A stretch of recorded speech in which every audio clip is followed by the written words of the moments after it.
अस्सलाम वालेकुम नाज़रीन। इफ्तिखार अहमद ने राना सनाउल्लाह से काफ़ी सख्त सवालात किए। राना सनाउल्लाह किसी भी एक सवाल का जवाब सीधे तरीके से नहीं दे पाए और इफ्तिखार अहमद से लड़ाई स्टार्ट कर दी। इफ्तिखार अहमद ने भी आज सहाफ़त का हक़ अदा करते हुए नून लीग के रहनुमा राना सनाउल्लाह की बैंड बजा कर रख दी। आइए नाज़रीन वीडियो देखते हैं, फिर मज़ीद तफसीलात आपके सामने रखते हैं। हमें एंटी इस्टेब्लिशमेंट वोट जो है वो हमें इस मरतबा नहीं मिला, वो हमारे ख़िलाफ़ गया। क्यों? इसलिए कि आप एंटी इस्टेब्लिशमेंट रहे नहीं, क्योंकि जो आपने हुकूमत ली 18 महीने चलाई उसमें यह तासर गया कि आप एंटी इस्टेब्लिशमेंट नहीं हैं। राना साहब, यू आर ए डेमोक्रेट। मैं आपसे पूछता हूँ, जब उनका इंतखाबी निशान वापस लिया गया, क्या इसकी वजह से लोग आपके ख़िलाफ़ नहीं हुए? जब उनको आपने कागजात उनके छीनने शुरू किए, क्या लोग उसकी बिना पे आपके मुखालिफ नहीं हुए?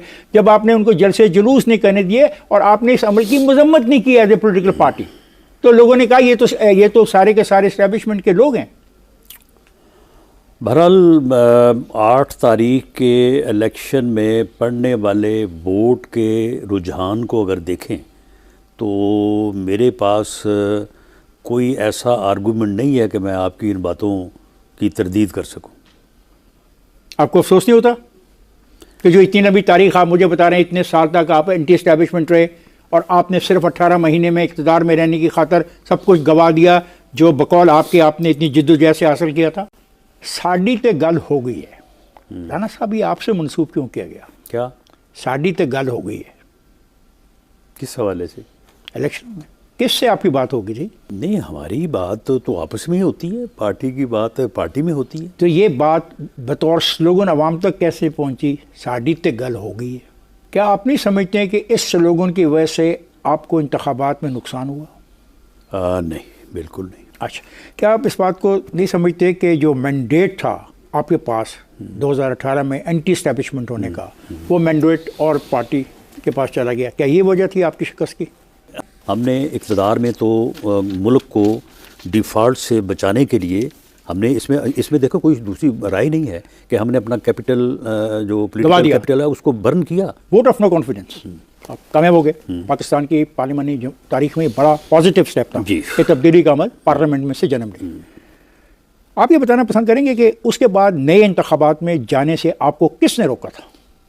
किसी ने नहीं रोका और हमारा ये फ़ैसला हो चुका था और मुझे अच्छी तरह से याद है कि लंदन में पार्टी लीडर ने मीटिंग बुलाई और उसमें ये फ़ैसला हो गया कि हमें इलेक्शन में जाना चाहिए। और जहाँ तक मेरी इन्फॉर्मेशन है, प्राइम मिनिस्टर की तकरीर भी तैयार थी और हम जाने को थे कि इमरान खान ने जो है वो अल्टीमेटम दे दिया। उसने कहा कि मैं 25 को आ रहा हूँ, वरना फ़ौरन रिज़ाइन करो और इलेक्शन का ऐलान करो। तो मतलब एक आदमी के थ्रेट करने पर आपने एक बुनियादी फैसला ही तब्दील कर दिया? उसके थ्रेट करने पे बुनियादी तौर पे तो ये बात आई कि अभी हमें रुक जाना चाहिए ताकि ये तसर ना जाए लोगों में कि जी उसने थ्रेट किया और अगले दिन ही हमने जो है वो रिज़ाइन करके इलेक्शन एक हफ्ते के बाद कर देते। अब आप कहते हैं कि मौजूदा हुकूमत जो ये है, जो आपकी है, जिसमें आप मेजर पार्टनर हैं, हमारी नहीं है, कोलिशन गवर्नमेंट। अच्छा, चले, मौजूदा मखलूत हुकूमत जिसके आप मेजर पार्टनर हैं, उसके बारे में आप फरमाते हैं मौजूदा हुकूमत ना चल सकी तो हम छोड़ देंगे। इसका मतलब आपके खदशात हैं कि मौजूदा हुकूमत नहीं चल पाएगी? खदशात कोलिशन गवर्नमेंट्स के मुतल्लिक ऑलवेज़ होते हैं। हमने 16 माह की कोलिशन गवर्नमेंट चला के देखी है। एक पार्टनर जो है वो थोड़ा सा आगे पीछे पाँव रखे तो कोलिशन गवर्नमेंट क्या है? कोलिशन गवर्नमेंट गई।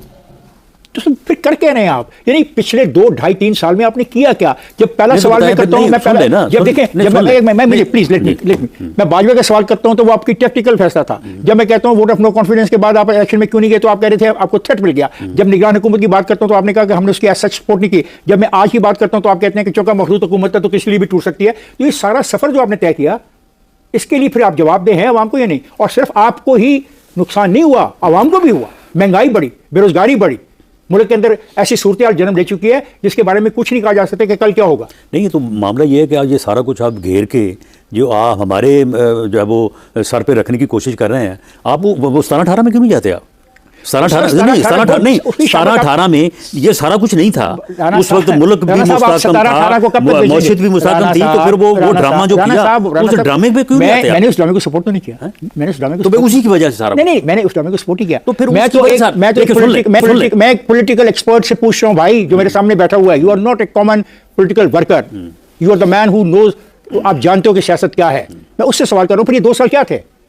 इसका जवाब मुझे दे ताकि मैं अगले सवाल पे जाऊं। मामला ये है कि जो 17-18 में जो साजिश हुई इस मुल्क के ख़िलाफ़, जिसने इस मुल्क को सियासी अदम इस्तेहकाम की तरफ धकेला, मुआशी अदम इस्तेहकाम की तरफ धकेला, उस साजिश के नतीजे में ये सारे इकदाम हुए हैं और ये मजबूरन हमें इन चीज़ों को फेस करना पड़ा। चलो मैं मान लेता हूँ कि इमरान को एस्टैब्लिशमेंट लेकर आई थी, फिर नहीं मान क्यों लेते हैं, लेके आई थी।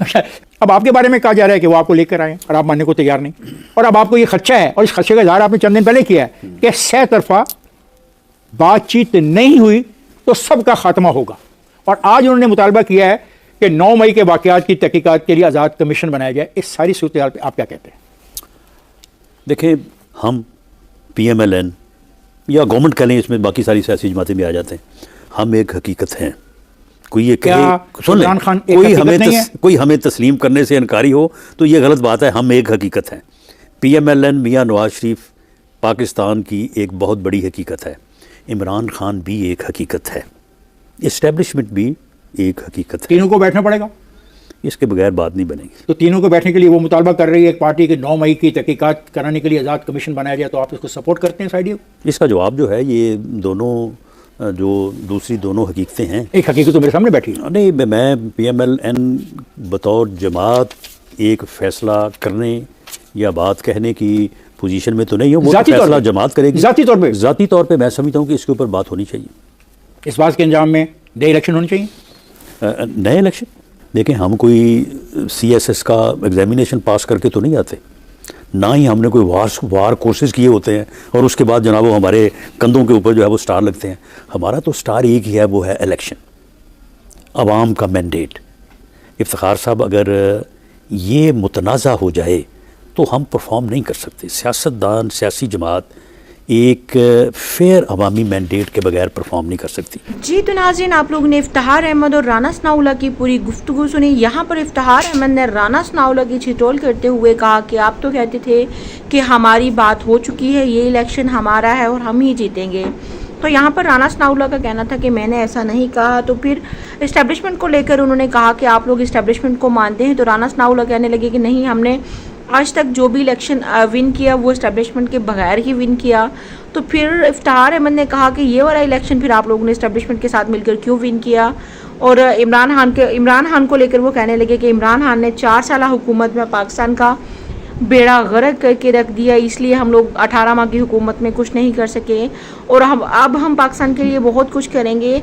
और अब भी ये पाकिस्तान के लिए वही कुछ करेंगे जो नवाज शरीफ पहले 3 दफ़ा वज़ीर-ए-आज़म बनकर कर चुके हैं। और शहबाज शरीफ ने जो 18 माह में किया उससे बदतर तो वो अब तक पाकिस्तान के लिए कर चुके हैं। बिजली के बिल बढ़ चुके हैं, महंगाई की शरह आसमानों को छू रही है, गरीब बेचारा एक टाइम की रोटी खाने के लिए जो है वो तरस रहा है।